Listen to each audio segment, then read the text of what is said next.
Louis Rukeyser's Wall Street.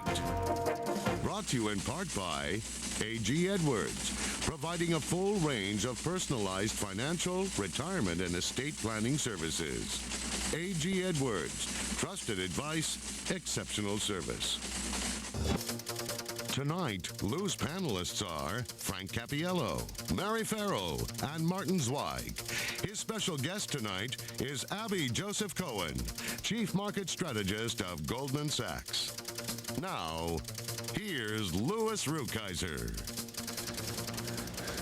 Well, as I was saying when I was so rudely interrupted, welcome back.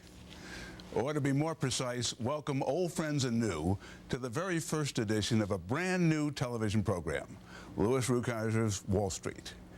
And it reminds you from time to time just a teeny bit of a not so brand new television program, Don't Tell a Soul. It will be our little secret. And after all, folks, in the most literal sense of the words, you asked for it. And I'm awful glad you did. In a minute, I'm going to move to what has always been the true purpose of all my television programs, helping you get a handle on the economy and your money. And we have a wonderful all-star lineup to help kick things off tonight. But first, let me tell you how happy I am in my fancy, but not too fancy, new digs. Conveniently located a couple of 100 miles closer to the real Wall Street. That is, if, in light of all its recent swoons and scandals, the phrase, the real Wall Street, hasn't by now become an oxymoron. We'll have to see what we can do to make it a profitable reality for you again, starting right now. So sit back, check out the new furniture and the old friends, and let's look not in the rear view mirror, but through the front windshield, as we steer down the road to authentic financial security for you and those you care for in the years ahead. Because, my friend, and today more than ever, who deserves it more? So how has Wall Street behaved in my brief, unintended 3-week absence? Well, far be it from me to suggest cause and effect, but the financial markets went on a 3-week crying jag, ending only this week, and are even now at levels well below where they were the last time I said good evening. Purely a coincidence, I'm sure. But in any event, let the gloomsters know tonight that, baby, I'm back. Wary investors, in truth, have been making 2 major demands this spring. The first is a familiar one to moviegoers everywhere. Show me the money, which means, in Wall Street jargon, show me the earnings. While the market occasionally perks up and suggests that there's nothing wrong with it that a few good earnings reports couldn't cure, bruised investors are demanding the reality, not just the promise, as well as a better sense that corporate CEOs see more solid improvement ahead. The second skeptical demand from investors is, show me the credibility.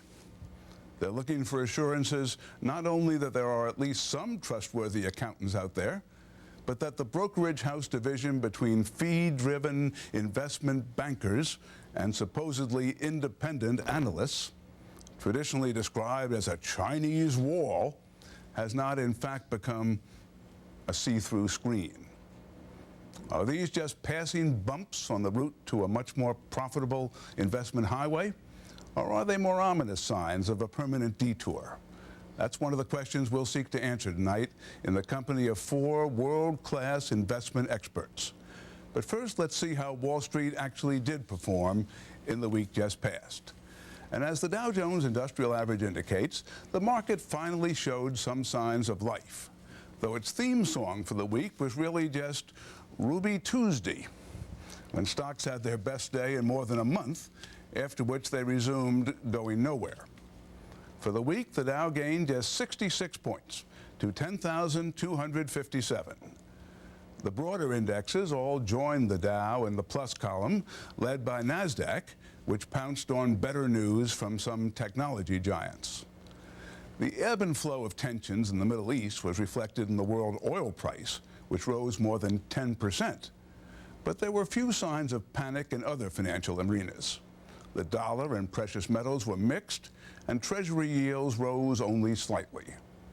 Not so incidentally, my special guest next week will be the global king of bond investing, Bill Gross.